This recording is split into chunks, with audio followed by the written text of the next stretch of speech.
Did Houdini ever create a pasta dish without the pasta? What's up, my garbage pailers? Chef Insanity here. This is the Garbage Pail Kids Cookbook recipe number 9. Happy National Casserole Day. Recipe number 9 on January 9. National Casserole Day, we're making Magic Ian's Magical Mystery Casserole, which is interesting because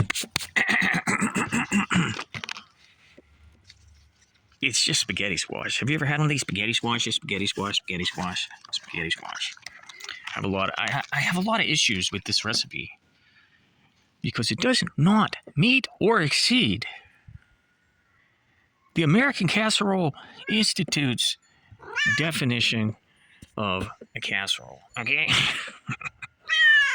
But we're making it today. It's in the sides category.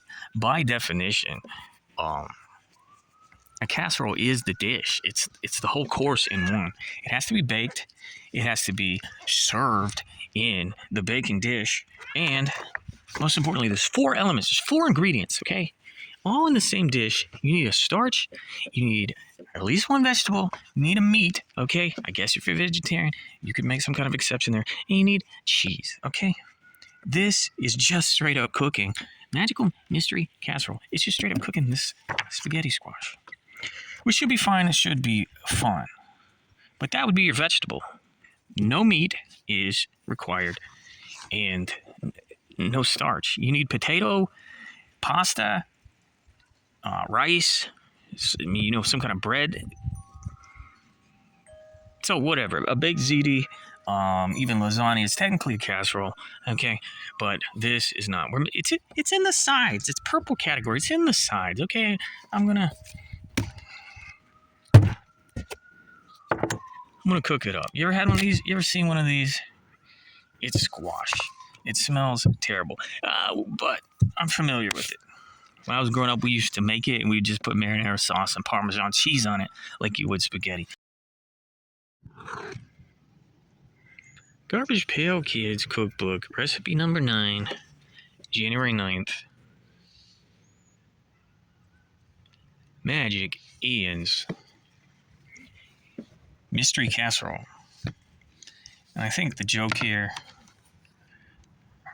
Magical Mystery Casserole, I think the joke is, instead of being a real casserole, I went ahead and enhanced the recipe, made a real casserole for National Casserole Day. Thank you very much.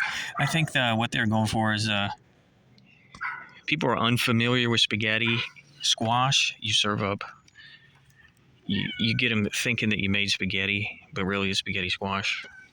Trick your kids eating the vegetables. I don't know.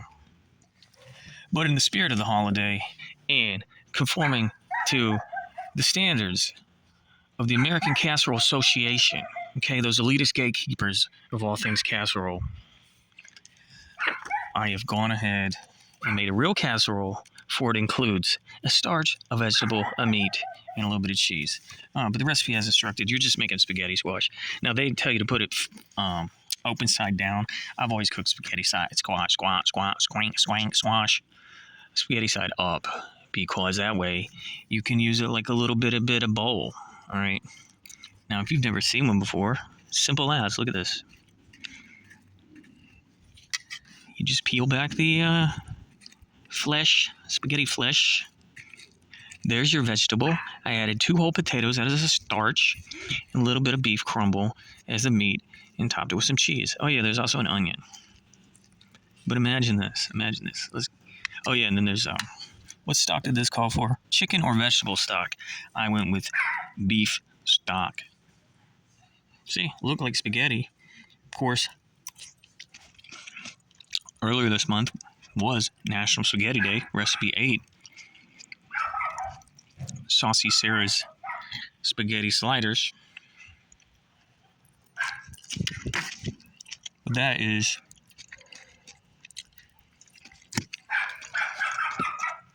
freaking delicious, and it is a real casserole, not a spaghetti squash side, posing as a casserole. Now we got to read this. We'll probably eat some more. Sure, I've heard of Houdini, but did Houdini ever saw a chicken in half and then put it back together? Well, maybe. I put the chicken's butt where the head was supposed to be, but at least it could still lay eggs.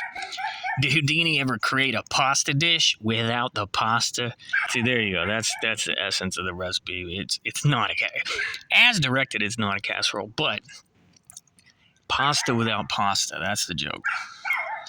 That's my greatest trick of all. And now I'm passing my secret along to you using nothing but a fork. I turn squash into spaghetti. Then I toss it with mystifying ricotta cheese sauce. Okay, well, I made something different. After one bite, you'll be saying, how did he do that? Behold the wonders of the great Magic Ian's Magical Mystery Casserole. All right, Magic Ian 2015 Series B named Patrick Hattrick. I gotta tell you, flippin' delicious. Recipe 9. We're gonna give it a rating in 3 categories, 3 compartments.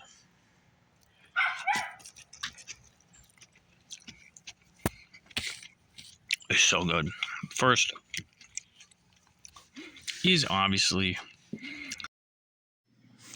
All right, so the mic failed again. I don't know what's up. This phone is like 2 months old, never been dropped, but the mic punks out on every freaking video. We're just rating this one for the lulz. This one I'm going to say, based on the dish I actually concocted, significantly different than the recipe in the book. I gave it a 9 out of 10 on flavor taste. All right, and then we do a little ranking about fun. Was it fun? Was it an interesting build? Do we enjoy constructing the recipe? For that, I'm going to give it a 6. Because you just bake it. You bake it 40 minutes. Hey, that much was in the recipe. But yeah, I was really caught up on the idea of it not being a technical casserole, even though it had casserole in the name. But it tasted fine. That was a 9. Fun was a 6. And then the last ranking or rating or whatever is just like, does it relate to the card? Why is Magic Ian included? Why did they call this a casserole? Magic Ian is not a classic GPK, nor does his card have anything to do with food at all. He's pulling his brain out of a hat, whereas there's a rabbit, there's a rabbit in his skull. But anyway, for that I give it a 1 out of 10. Lousy choice for this cookbook. But overall, I'm enjoying the recipes. Some are fun, some are tasty, some are just kind of corny. So, anyway, what did I say? 9, a 6, and a 1. You can do the math and average that out. But yeah, okay, yeah, I'm editing it. I've already eaten this stuff and I enjoyed it. And I hope you thumbed up the video. Goodbye.